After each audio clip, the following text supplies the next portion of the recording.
nga mabadde mukaaga musanvu 10 wali wano nze manyiwo ngenda kusenguka ku kyalo nange sigenda kusenguka nkakasa nammwe ebona dda ani anajja ekisanja ekijja balungi nnyo nga bakolagana wamu bano obugenda beewuunya ku ngalo wali wano yayiseemu yaliwo aliwa tumukubireko yayiseemu mu biseera aliwa eri ebirala naye kyemmanyi sebo manyaga naye nkubira akantu kamu kati gwe kyoba omanya mukyala we sebo ate afuusa omu bane wali wano nga wafukanyizibwa abantu 5, 6, 7 kufaanana munno mukituufu ngenda kunyumiza akabadde tesa ebitambaala taata ono omwera aliwo kyamaani kamoto newe jangu bafukanyiza abantu bayita mu tanuulu bazinalo bebaze ku bantu abazowali Kalumba amina waliyo omulaba naye nga abantu bali mukago okwambala bakuvuganya akati DJ kyemmanyi bakyala bano basanyuka nnyo nga bawangule tuwa akayimba batusanyukiseemu okukubiriza bakulu bano bwe baba bakyogerako nze ntwala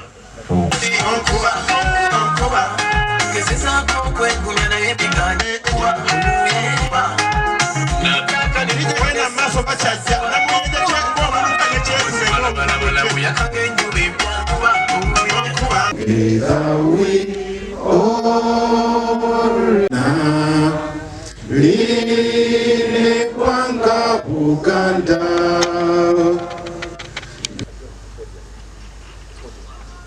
enyo olwa Buganda chava utanafe ano sebo kiri mu tteeka eritufuga nga gavumenti ez'ebitundu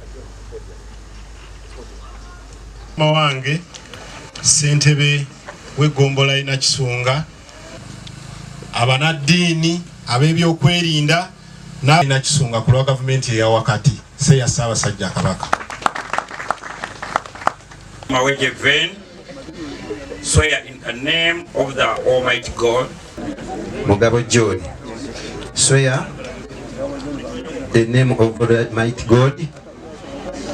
Solomon affirm faithfully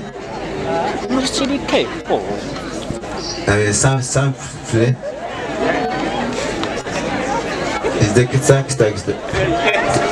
exercise the faction the ability chairperson LC1 Katente A is the Sarap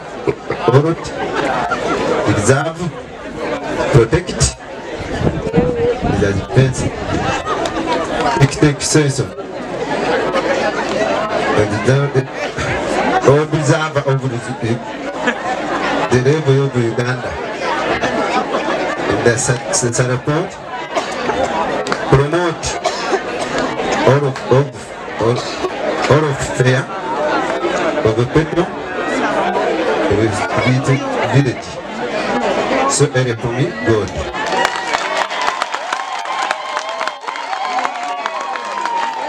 Tambi Lawrence swear of the name of old God affirm that the child faithfully exercise the function of chairperson attended BLC1 at chapel preserve protect and defend the Constitution of Uganda.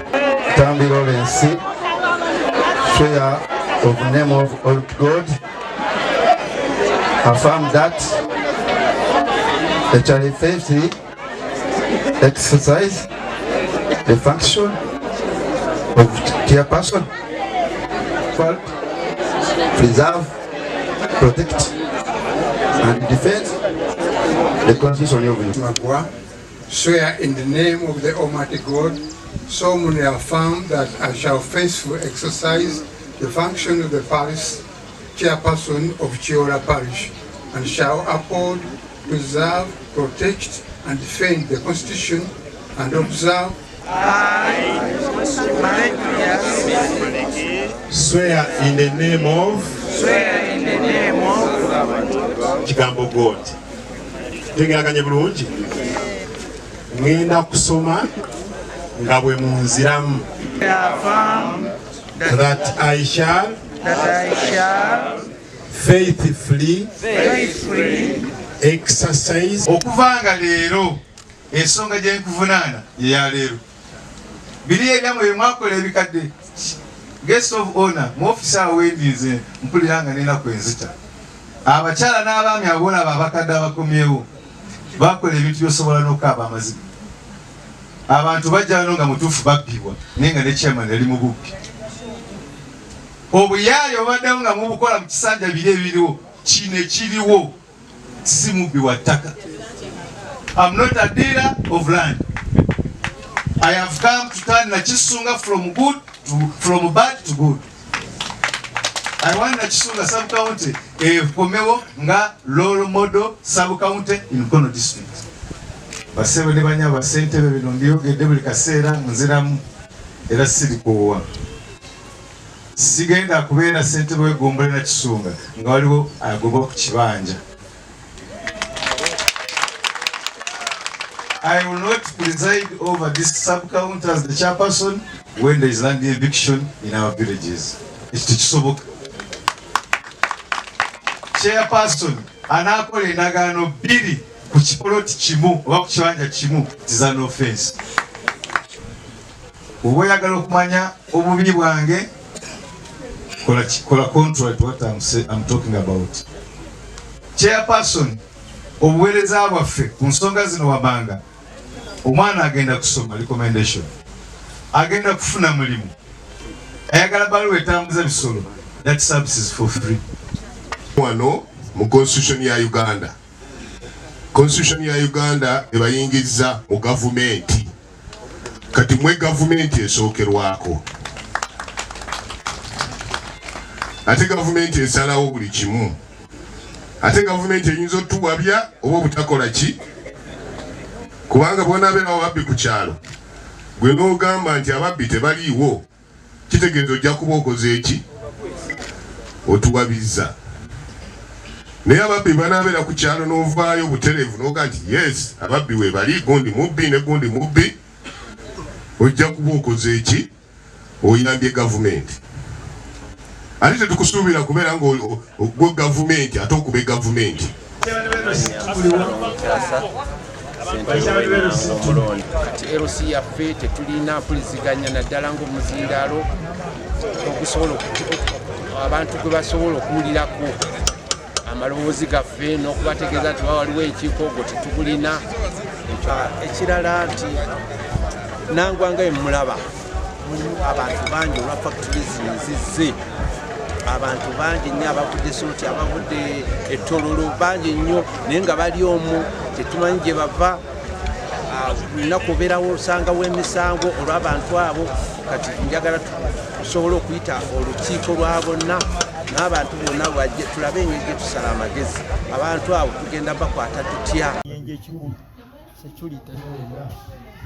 Namuyenje erimu abantu bangi, tulimu abantu bangi ab'enjawulo, factory zimwe eziri. So ebyokwerinda by'e Namuyenje si birungi buli kaseera owulya wano balwaje, wano babbye, oli bamukubye. Fakati ngenza okujja mu bukulembeze bw'e Namuyenje emabega owulya nti wali battiddewo omuntu. So chairman yawangula akalulu k'ekyetume, nawangula omulundi ogwasooka ne bannangirira. Namaloli omukyala n'agamba teyafuna mu mazima na bwenkanya, ne tukaddamu enkeera era nenkawangula ne ngenda mu gazeeti. We nafulumira mu gazeeti ne baŋŋamba nti leero tugenda kulayira. Naye kineewunyisizza okutuuka wano ng'ate ndi mu byalo bye bajjeemu nti siina kulayira leero. Tebakyagenda tunula mu nsonga zange naye ng'olwedde mu gazeeti mwendi. Nejjo baŋŋambyeko ebyo ne ngendako ku commission ne baŋŋamba nti mba nyina okulayira kubanga siri omu ku be baagaana.